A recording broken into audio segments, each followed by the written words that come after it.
Si alguien quiere ocupar estos sitios de aquí, aparte del grupo de alabanza. Qué hermoso es poder adorar a nuestro Señor y hacerlo de corazón. ¿Verdad que sí? Hermoso. Estamos con el lema de este año para la iglesia: amamos a Dios. Le amamos, ¿verdad? Y si decimos que le amamos, hay muchas más cosas que hacer que solamente decirlo.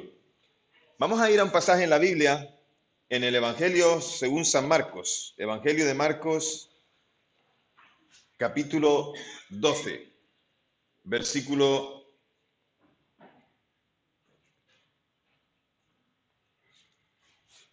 28.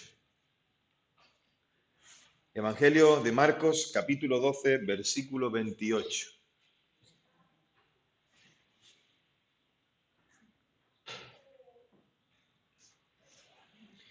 Y vamos a leer ahí hasta el versículo 34. Dice la palabra del Señor: acercándose uno de los escribas, que los había oído disputar y sabía que les había respondido bien, le preguntó: ¿cuál es el primer mandamiento de todos?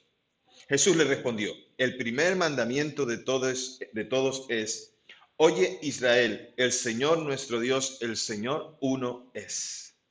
Y amarás al Señor tu Dios con todo tu corazón y con toda tu alma y con toda tu mente y con todas tus fuerzas. Este es el principal mandamiento. Y el segundo es semejante: amarás a tu prójimo como a ti mismo. No hay otro mandamiento mayor que estos. Entonces el escriba le dijo: bien, maestro, verdad has dicho, que uno es Dios y no hay otro fuera de él. Y el amarle con todo el corazón, con todo el entendimiento, con todo el alma y con todas las fuerzas, y amar al prójimo como a uno mismo, es más que todos los holocaustos y sacrificios. Jesús, entonces, viendo que había respondido sabiamente, le dijo: no estás lejos del reino de Dios. Y ya ninguno osaba preguntarle. Señor, gracias por tu palabra. Gracias porque nos permites tener, Señor, oídos atentos a tu voz. Y, Señor, nosotros sabemos que tú sigues hablando. Nosotros sabemos que tienes algo que decirle a todos los que estamos en esta sala. Y, Señor, nosotros sabemos también, Padre, de que aun cuando hayamos aprendido...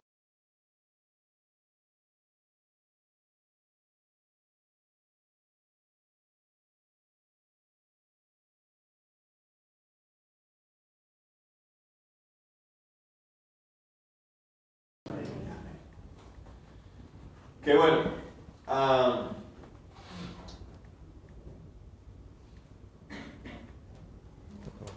Había perdido conexión, me dice. Bien, ¿han oído ese refrán que dice, todo depende del cristal con el que se mire? ¿Sí? Todo depende del cristal con el que se mire. Yo no uso gafas, pero necesito a alguien que me preste sus gafas. Alguien que tenga la misma cabeza que yo para no ensancharle las patillas. Bueno, voy a coger las de Edith, gracias Edith. Pero tú tienes menos cabeza que yo, te voy a ampliar. Pero si tú no tienes las gafas, ¿puedes ver? Sí. Sí, pero bueno, será poco. ¿Alguno de vosotros si os quito la gafa no vería, verdad? No veo bien. ¿No? Juan Pedro, no verías nada si te quito la gafa. Mal, y Conchita igual. Uy, señor. Uy, lo veo todo como aumentado, veo borrosos, lo veo mal. Fíjate que dependiendo del cristal con el que se miren las cosas, se pueden ver las cosas transparentes, se pueden ver bien o mal. Supongo, Liz, que si tú usas gafas es porque al ponértelas te ayuda mejor para la lectura, por ejemplo. Si no las tuvieras puesto, leer te costaría más, ¿verdad? En la vida, ver las situaciones, todo depende del cristal con el que se mire. Según como tú lo mires, según como lo observes, puedes sacar una lectura de lo que haces o de lo que no haces. Eso es. Y en este pasaje vamos a comprobar cómo Jesús veía las cosas de una manera y el hombre que se acerca a él resulta que la veía casi igual que Jesús. Casi que estaban viendo con el mismo cristal, pero todavía a ese hombre le faltó dar un pasito más. El pasaje que hemos leído llega después de que Jesús tuviera una conversación intensa con un saduceo. Pero allí no había solamente saduceos. Los saduceos eran gente que conocían la ley, que tenían una posición en cuanto a las cosas del judaísmo, del pueblo de Dios. Y entonces le hizo una pregunta a Jesús y Jesús le contestó de manera que el saduceo no pudo responderle. Y al hacerlo, pues de alguna manera no tenía una respuesta para dar. Así que los maestros de la ley, los escribas, que eran diferentes a los saduceos, ellos sí que interpretaban la ley. Y los maestros de la ley, los escribas y los saduceos no se llevaban. Habían escribas que estaban allí, que escuchaban lo que Jesús le decía al saduceo, y en cierta manera se alegraban de que le hubiera respondido así a aquel. Así que los escribas se dedicaban a estudiar la ley, a interpretarla y a enseñar. Y ese escriba se alegraría seguro muchísimo ver que el fariseo se marchó corriendo, que el saduceo se marchó con una respuesta que no esperaba. El escriba, uno de ellos que también estaba allí, le hizo otra pregunta a Jesús. Vino a él y le hizo otra pregunta a Jesús. Y entre ellos tenían diferentes maneras de pensar, digamos que diferentes escuelas, ¿no? Es como si hoy en día, para poneros un ejemplo que podáis entender, es como si hoy en día habláramos de política y pusiéramos sobre la mesa todos los diferentes tipos de políticas que hay, ¿verdad? O los tipos de tendencias. No lo vamos a hacer. No lo vamos a hacer. Pero es una manera de que entendamos de que hay diferentes corrientes. Entre los judíos, entre aquellos que estudiaban la ley, también había diferentes corrientes de enseñanza, diferentes corrientes de mostrar la palabra. Así que había especialmente dos. Los que creían que que había que extender la ley ilimitadamente en cientos y miles de reglas y normas, como está, ¿vale? Pero también estaban los que resumían toda la ley, toda la palabra, en una sola frase, o en dos frases. ¿Me comprendéis? Había los que decían, hay que mirarlo todo con lupa, detenidamente, y otros que decían, tampoco hay que ser tan estricto, solamente hay que resumirlo de esta manera. Esa era la tendencia en ese momento. Así que, si te das cuenta, esto sigue pasando hoy también en cuanto al Señor y en cuanto a la palabra. Están los que quieren esconderlo todo bajo el paraguas de que Dios es amor, y como Dios es amor, todo vale. Y entonces, escondiéndolos bajo ese paraguas, entonces no quieren fijarse en los detalles y pasan por alto muchas cosas porque lo que quieren hacer es esconderse delante de Dios y decir que Dios lo justificará absolutamente todo. Yo particularmente no soy de esa escuela. Sí creo que Dios es amor, pero creo a la vez también, y es el resumen del Evangelio, ¿verdad? Dios es amor. Y resumimos el Evangelio con un versículo de la Biblia, que es nuestro versículo lema, Juan 3:16. Porque de tal manera amó Dios al mundo que ha dado su Hijo unigénito para que todo aquel que en Él cree no se pierda, mas tenga vida eterna. ¿Sí? Entonces, yo sí creo que Dios es amor, pero sí creo que hay que observar la palabra, toda ella, en base a esa afirmación de que Dios es amor. Muy bien. Pero hay que observarla toda ella. A veces hemos querido, con decir Dios es amor, a veces lo que hemos querido es justificar un montón de cosas. Pero Dios es amor y eso no pasará por... No. ¿Sabes? Dios es Dios de amor, pero a veces nos olvidamos de que Dios tiene más adjetivos con los cuales le podemos definir y que son verdad. Dios es amor, pero Él también es justo. Dios también tiene ira, se enfada. Dios también se molesta. Pero su amor es una característica que podemos decir de Él, que todos podemos ver. En esas dos realidades hay dos escuelas. Voy a decir dos palabras muy feas, que me perdonas, si digo estas palabras feas me vas a perdonar. Y son las dos corrientes de las escuelas. Una era Hillel y la otra era Shammai. Perdón por estas palabrotas. Yo sé que no, tranquilo, no tienen ni que aprendérselo, no tienen ni que saberlo. Solamente quiero que sepas que había dos escuelas. Y tener en cuenta que una de estas escuelas lo resumía todo muy rápidamente. Incluso había gente que provocaba a aquellos que enseñaban, a esos saduceos, a esos escribas de la ley, a esos fariseos, ¿verdad? Los provocaban de diferentes maneras. Y un día uno se presenta delante de un maestro de la escuela de Hillel y le dice, ¿me pondré de pie sobre un pie? ¿Habéis probado estar de pie sobre un pie mucho rato? Mucho rato no has podido aguantar. Porque cansa muchísimo. Bueno, mi esposa lleva tiempo con lo de un solo pie, pero cansa muchísimo. Entonces alguien se puso delante de uno de esos eruditos de la ley, delante de él con un solo pie y dijo: te doy el tiempo suficiente para que me resumas en una sola frase la ley. Y entonces este de la escuela de Hillel le dijo: lo que aborreces para ti mismo no lo hagas a tu prójimo. Esto es toda la ley. Y entonces le dijo: ve y aprende. ¿Viniste a probarlo? Ahora te he dado una enseñanza que tú tienes que poner por obra. El principio bíblico no lo dice de manera negativa, lo dice de manera positiva. No dice: no hagas a los demás lo que no te gusta que te hagan. Lo dice de manera positiva al decir: haz a los demás lo que a ti te gusta que te hagan. Quítale el no y la frase es mucho más divertida y tiene mucha más enseñanza. Es más difícil de hacer también. Así que Simón el Justo, alguien de los tiempos de Jesús posterior, dijo: el mundo se sostiene sobre tres cosas: la ley, el culto y las obras de amor.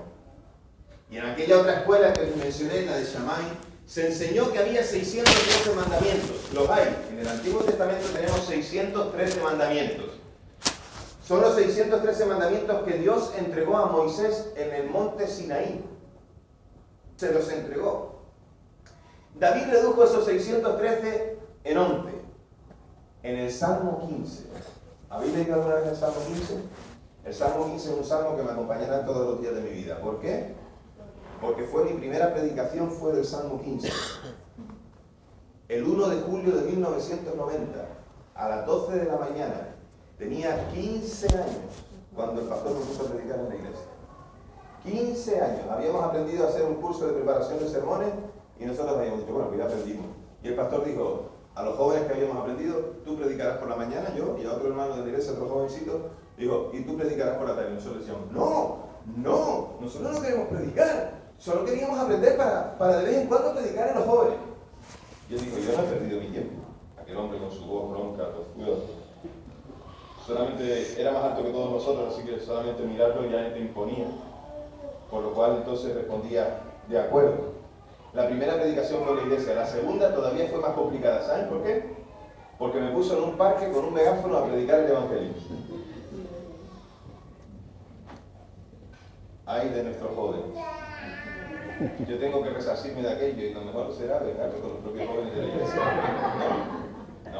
No hablaré por venganza, sino que les estimularé a servir al Señor. David lo redujo ahí en el Salmo 15. Fíjense, si lo pueden leer conmigo, si no, escuchen. Señor, ¿quién habitará en tu tabernáculo? ¿Quién morará en tu monte santo? No estoy leyendo versículo por versículo, pero hay 11 cosas. Fíjate, la primera: el que anda en integridad. Segunda: el que hace justicia. Tercera: el que habla verdad en su corazón. Cuarta: el que no calumnia con su lengua. Quinta: ni hace mal a su prójimo. Sexta: ni admite reproche alguno contra su vecino. Séptima: aquel a cuyos ojos el indigno es menospreciado. Octava: pero honra a los que temen al Señor. Novena: el que aún jurando en perjuicio propio, no por eso cambia. 10: y en su dinero no dio usura. Y 11: ni contra el inocente ni dio soborno. Lo redujo. Es verdad que lo que presenta Moisés al pueblo, dejadme que esto me lo salté, lo que presenta Moisés al pueblo cuando presenta las tablas es un resumen de los 613 mandamientos. Y lo resume en 10. Son los 10 mandamientos que nosotros conocemos.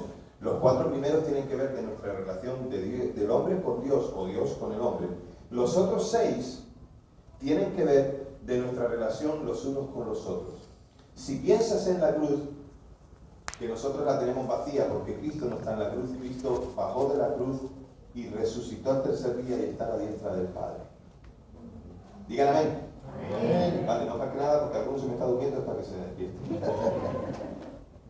El caso es, si piensas en la cruz y miras el palo que está vertical, pensarás en que 4 mandamientos son los que se reúnen, tienen que ver del hombre con Dios.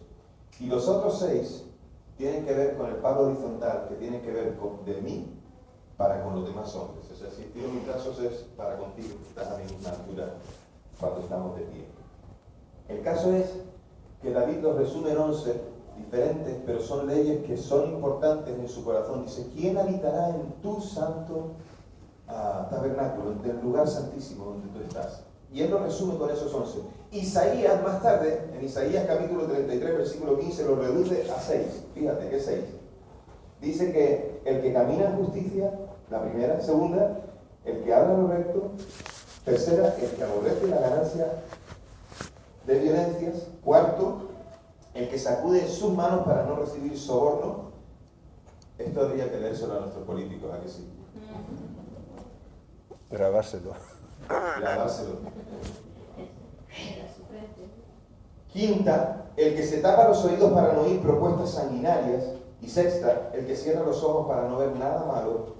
Este será el que habite en las alturas. Miqueas, uno de los profetas menores, lo redujo de 6 a 3 en Miqueas capítulo 6, versículo 8. Hombre, Él te ha declarado lo que es bueno y lo que pide el Señor de ti. 3 cosas. Dice, obrar con integridad, amar la misericordia. Y 3, conducirte humildemente con tu Dios. Después Isaías otra vez lo reduce de esas 3 a 2. En Isaías 56, guardar el derecho y poner en obra la justicia. Y ya para rematarlo, Amós, el profeta Amós, otro de los profetas menores, ¿verdad? Lo resume en una sola sentencia. En el capítulo 5, versículo 4. Un versículo muy conocido por todos. Amós resume todo esto diciendo, buscadme y viviréis. Amamos a Dios. Cuando responde Jesús al escriba, le está respondiendo teniendo en cuenta todas estas cosas y teniendo muy en cuenta aquellos 613 mandamientos que de manera que todos podamos comprender, lo entrega a Moisés en unas tablas que éste a su vez las entrega al pueblo.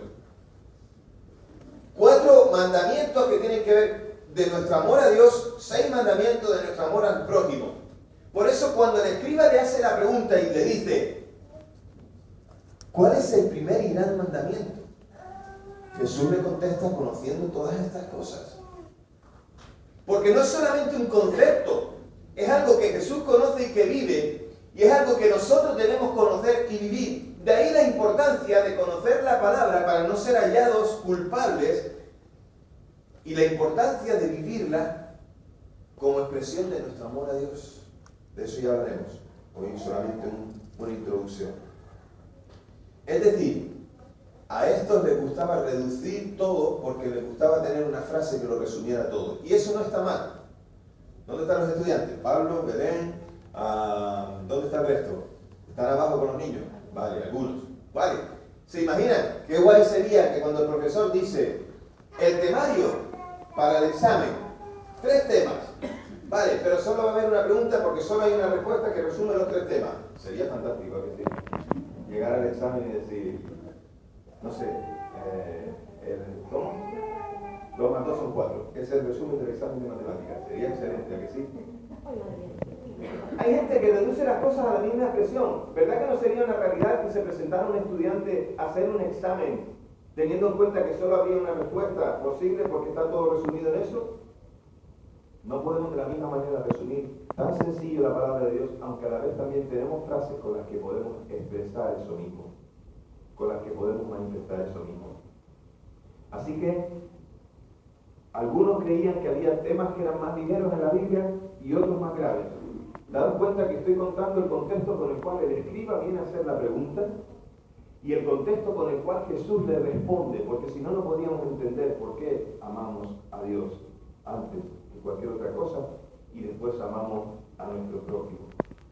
Que es interesante que había cosas principios que ellos querían captar, que querían aprender. San Agustín, uno de los padres de la iglesia en el siglo III, diría, ama a Dios y haz lo que quieras. Cuidado, porque esto es lo que muchos viven. Dicho literalmente, ama a Dios y haz lo que quieras, significa que, vale, yo digo que amo a Dios, pero puedo pecar todo lo que me dé la gana. No, delante de Dios eso no está bien. Cuando dice, ama a Dios y haz lo que quieras, se refiere a, si amas a Dios, conoces su ley.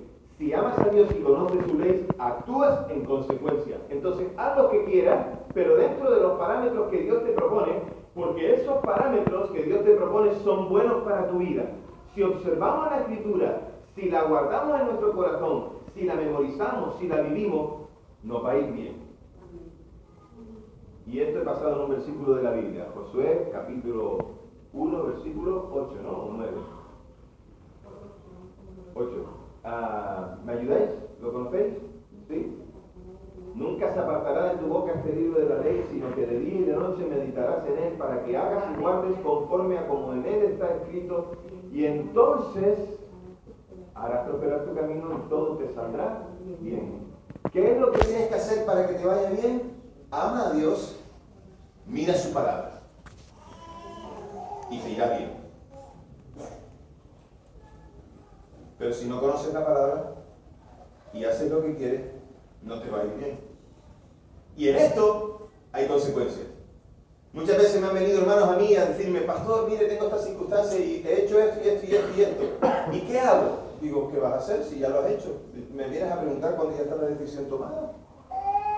¿Pero qué dice la palabra? La palabra dice esto y esto y esto. Dice, he hecho totalmente lo contrario a lo que dice la palabra. Digo, ya, pero que me viniste a preguntar cuando ya has tomado la decisión, no me preguntaste antes. No me preguntaste antes, podías haber mirado la palabra primero tú mismo por ti mismo, no tienes que esperar a que el pastor te la cuente, te la diga. Porque sacerdotes somos todos, una vez que hemos reconocido que Jesús es nuestro Señor y Salvador y no hay otro intermediario más que Jesús, podemos conocer lo que la Biblia dice por nosotros mismos sin esperar que un pastor o alguien nos la enseñe. Acércate a la palabra. Así que otros decían, conforme a esos principios, que habían cosas pequeñas que eran vinculantes o tan grandes como las cosas grandes y que trataban de distinguir las cosas minuciosas. A veces eso también es peligroso, a veces querer mirar todo con lupa es peligroso, solamente que hay que mirarlo sin olvidar que Dios es amor y que envió a su Hijo Jesucristo para perdonar nuestros pecados. En base a esa frase, en base a esa sentencia, hay que mirar toda la Escritura. Hay que mirar toda la Escritura. Jesús le responde a aquel hombre que le hace una pregunta como para probarlo, pero le responde diciéndole, versículo, creo que es el versículo 29, versículo 29 o 30, dice, oye Israel, no hay más Señor que el Señor nuestro Dios. Oye Israel, no hay más Señor que el Señor nuestro Dios. Esta frase es una frase sencilla que está en el credo del judaísmo, pero que es parte de la palabra de Dios, Deuteronomio 6:4.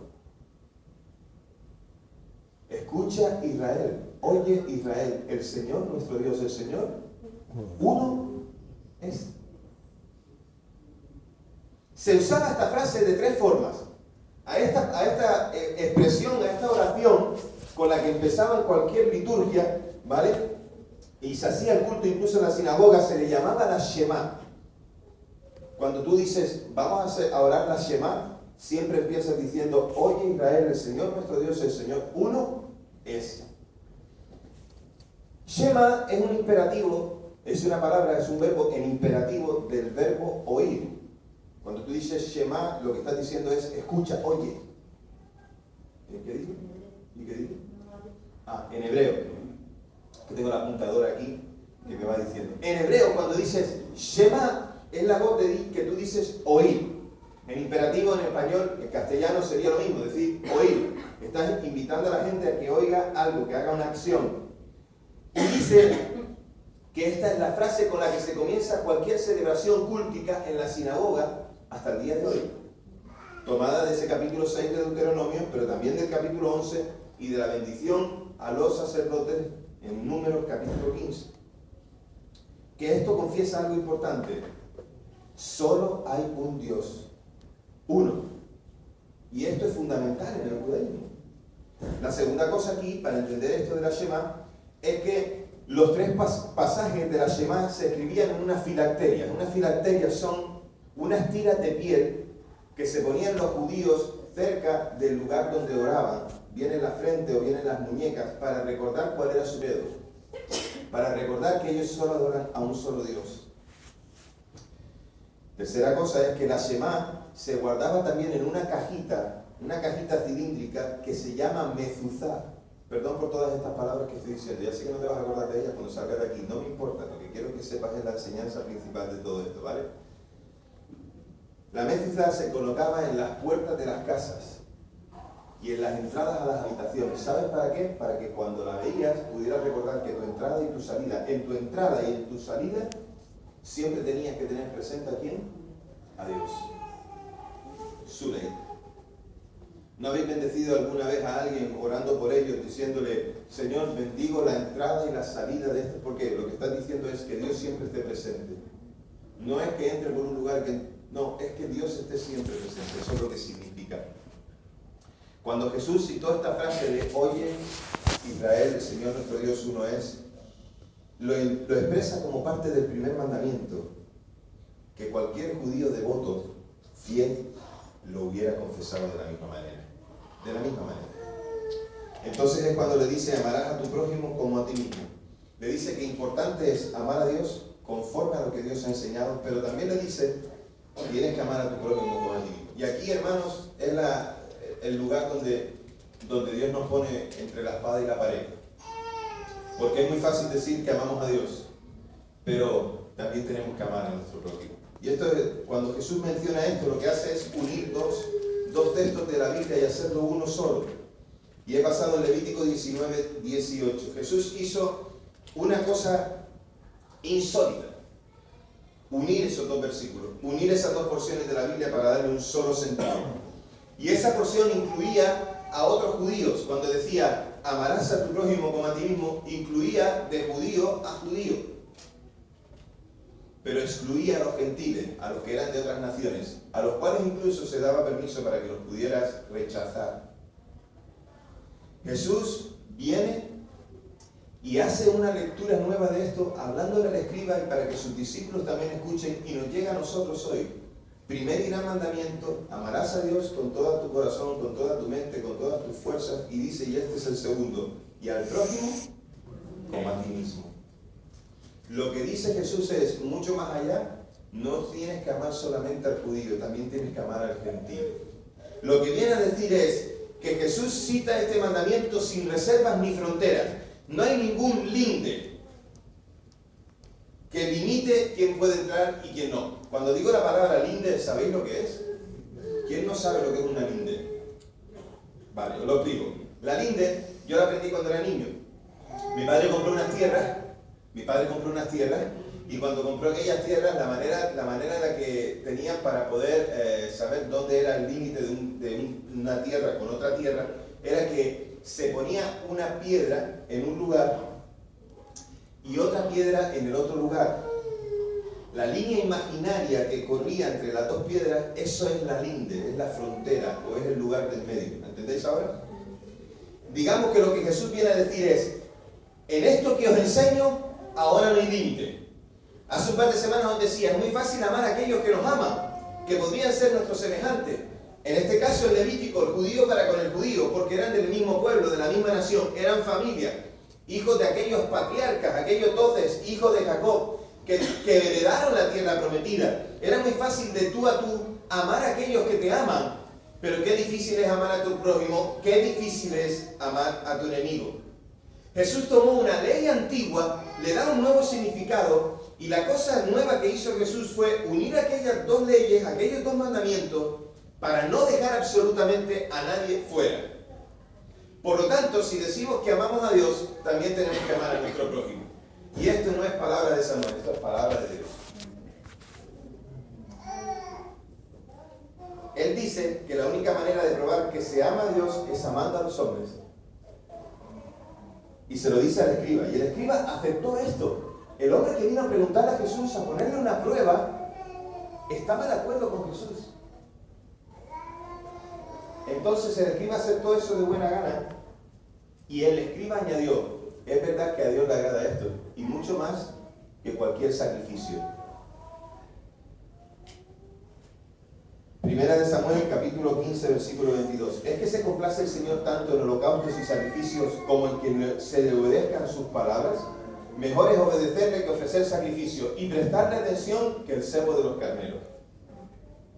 Ya he explicado muchas veces el tema del sacrificio. ¿Qué se presenta en el sacrificio? Se sacrifica el animal limpio, sin mancha, ¿verdad? Pero ¿qué se presenta para pedir perdón? La sangre. Acordaros siempre de esto. Se presenta la sangre para pedir perdón. Por eso Cristo presenta su sangre para pedir perdón por todos nosotros ante el Padre y ser perdonados de todos nuestros pecados. Porque no hay sangre que nosotros podamos ofrecer para ser perdonados, sino solamente la que ofreció Cristo en la cruz del Calvario. ¿Sí? Así que, en Oseas capítulo 6, versículo 6 dice, lo que quiero es fidelidad y no sacrificio. ¿Y cómo traemos esto a nosotros hoy, hablando de sacrificios? Es fácil dejar que el ritual ocupe el lugar del amor. Y a veces nosotros estamos envueltos en rituales. Siempre es mucho más fácil dejar que el culto se convierta en el asunto de la iglesia en lugar de algo que es para toda la vida. Dar culto a Dios, que nosotros decimos celebramos al Señor, no es cuestión solamente de algo que se hace junto con la iglesia, sino que dar culto a Dios es algo que se hace toda la vida. ¿Saben qué es lo que quiero decir con esto? Que muchas veces nuestras vidas solamente están llenas de rituales. Rituales de voy a la iglesia, con la iglesia, hago esto, hago lo otro, leo la Biblia, oro. Son rituales que hacemos. Pero tal vez nuestro corazón está lejos del Señor. Es muy fácil decir, Señor, te amo. Pero la mejor manera de decirle, Señor, te amo, es amando también al que está a mi lado. A aquel que también se comporta como mi enemigo.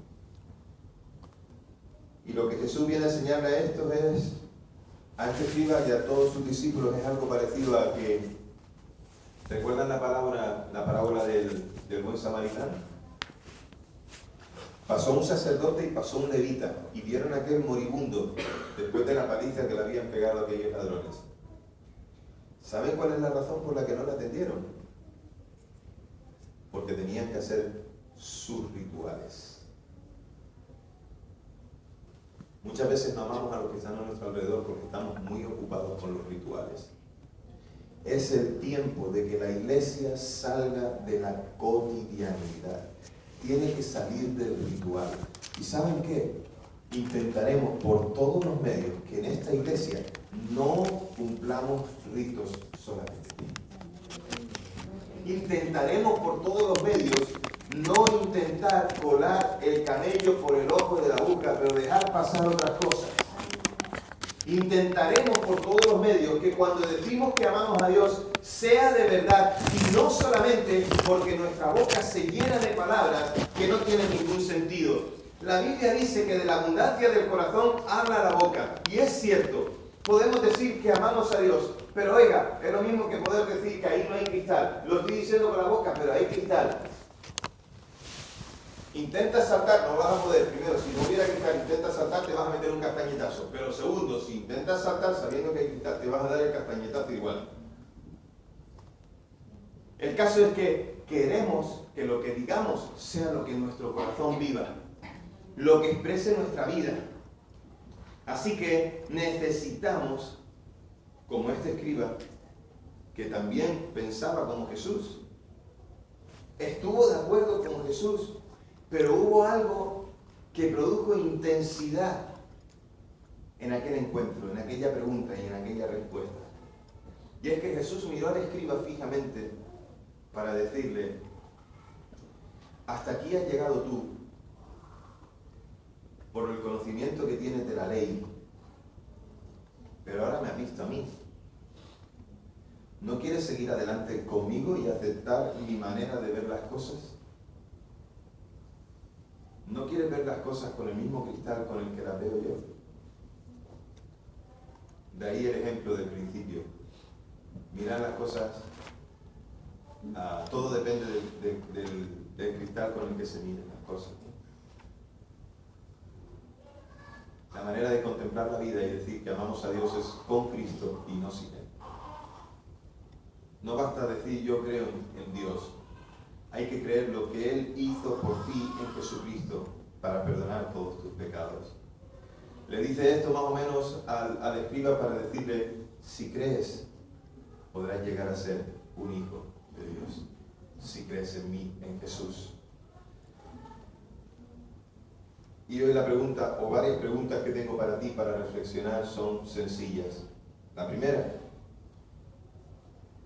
¿te gustaría empezar a ver las cosas como Dios las ve? Pues si te gustaría ver las cosas como Dios las ve y todavía no le has abierto tu corazón a Jesús para decirle, Jesús, entra en mi vida. Entonces yo te invito a que pensando no en mí, sino que pensando que Jesús te mira y te dice, mira las cosas como yo las veo, ábrele tu corazón para que Él entre y sea el Señor y Salvador de tu vida. La mirada de Dios, la mirada de Jesús penetrante hacia nuestros ojos en este momento, también nos invitan a pensar de que si nos acercamos a Jesús decididamente, Él vendrá a vivir con nosotros y se quedará y nos enseñará a hacer las cosas como Él agrada. Si dejas a Jesús que entre en tu corazón para que puedas ver las cosas como Él las ve, entonces podrás ser un hijo de Dios. Y esta respuesta es personal, es tuya.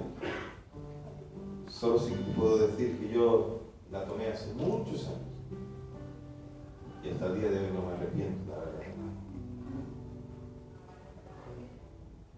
Y a ti que eres iglesia, porque ya recibiste al Señor y ya ves las cosas como el Señor,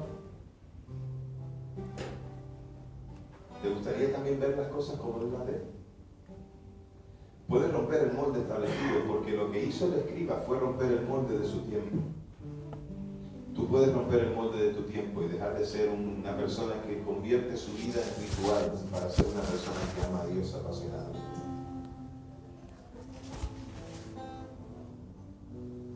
Puedes amar a Dios sin expresarlo en tu día a día. Solo tu amor solamente es para Él y los demás que están a tu lado no alcanzan ese amor. Creo que parte del ritual ha sido que no nos hemos autoexaminado. Y en Salmo 139 la Biblia dice, examíname, oh Dios, y ve si hay en mí camino de perversidad. Y guíame por el camino eterno. ¿Saben qué? Creo que no nos examinamos constantemente. Creo que no nos examinamos y deberíamos empezar a hacerlo. Corremos el serio peligro de dejar que nuestra vida solo sea un ritual de acciones sin sentido. Y nos hemos hasta autoengañado pensando que amamos a Dios. Y estamos enojados con todo el mundo. ¿Es nuestra boca más fuerte que el amor que le tenemos al Señor? ¿Es capaz nuestra boca de decir lo contrario a lo que nuestra vida vive? ¿Puedes expresar esta semana acciones que muestren que amas a Dios a través de personas? ¿Hay alguien a quien debes empezar a amar para que muestre Dios, para que le muestres a Dios que también le amas a Él? Pues este es el primer y grande mandamiento. Amarás a Dios con todo tu corazón, con todas tus fuerzas, con toda tu mente. Y el segundo, amarás a tu prójimo como a ti mismo. Señor, hoy conoces nuestros corazones. Aquí hay gente que todavía no conoce, Señor, la experiencia del perdón y de la salvación, de entregarte a ti todas sus cargas, todas sus preocupaciones. Señor, te pedimos que obres en cada vida que aún te necesita reconocer. Y te ruego, Señor, que obres en él o en ella para que pueda recibirte como Señor y Salvador de su vida. Pero también, Señor, somos muchos los que estamos aquí que decimos que te amamos. Y, Señor, nos estás pidiendo hacer algo más que solamente decírtelo a ti. Algo más que solamente expresarlo con palabras para que otros las escuchen. Seguramente hay acciones que en esta semana, que en los próximos meses, en los próximos tiempos tenemos que hacer para mostrar que te amamos a ti, amando también a aquellos que están a nuestra alrededor. Ayúdanos, Señor, porque somos débiles, no es fácil para nosotros. Pero si tú vives en nosotros y vives en nosotros, podremos lograrlo, podremos hacerlo, Señor. Ayúdanos para que sea así, por favor. En el nombre de Jesús te lo pedimos. Amén. Déjeme hacer una pregunta más. Si estás aquí en esta mañana y aún no le has dicho a Jesús, Jesús, yo te necesito. Jesús, no entiendo mucho de lo que este hombre habló, pero sí sé una cosa, que hoy te necesito y necesito tu perdón y necesito reconocerte y buscarte y amarte con todas mis fuerzas. Si tú necesitas esto hoy de Jesús, si tú necesitas hoy decir sí a Jesús, yo te invito a que hagas algo como un valiente. Reconoce tu necesidad de Dios y donde estás, ponte en pie. Dile, Jesús, yo quiero aceptarte en mi corazón. Jesús, yo quiero recibirte, yo quiero que me hagas una nueva persona. Quiero que me transformes. Donde estás, toma el valor de decir, yo quiero hoy recibir a Jesús. Yo quiero hoy ser un seguidor de Jesús. No solamente por palabras, sino que mi vida sea un reflejo de su amor. Ponte en pie y dile a Jesús, Jesús, yo quiero seguirte.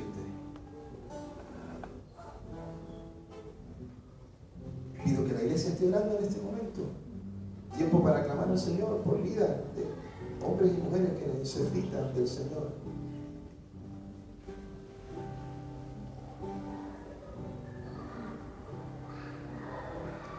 No tardes en tomar tu decisión. No lo hagas por mí. El Señor te llama. El Señor te llama.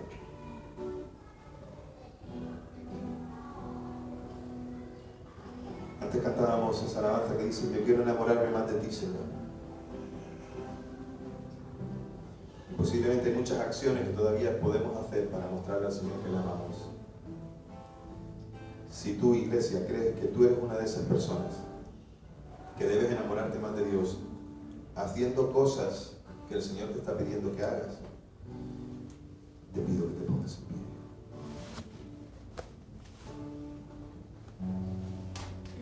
Dios te bendiga.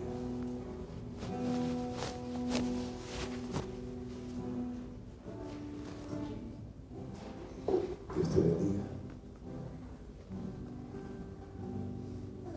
Puede ser un espectador de los que se ponen de pie o puede ser de los que digan, Señor, yo quiero amarte de corazón. Dios te bendiga.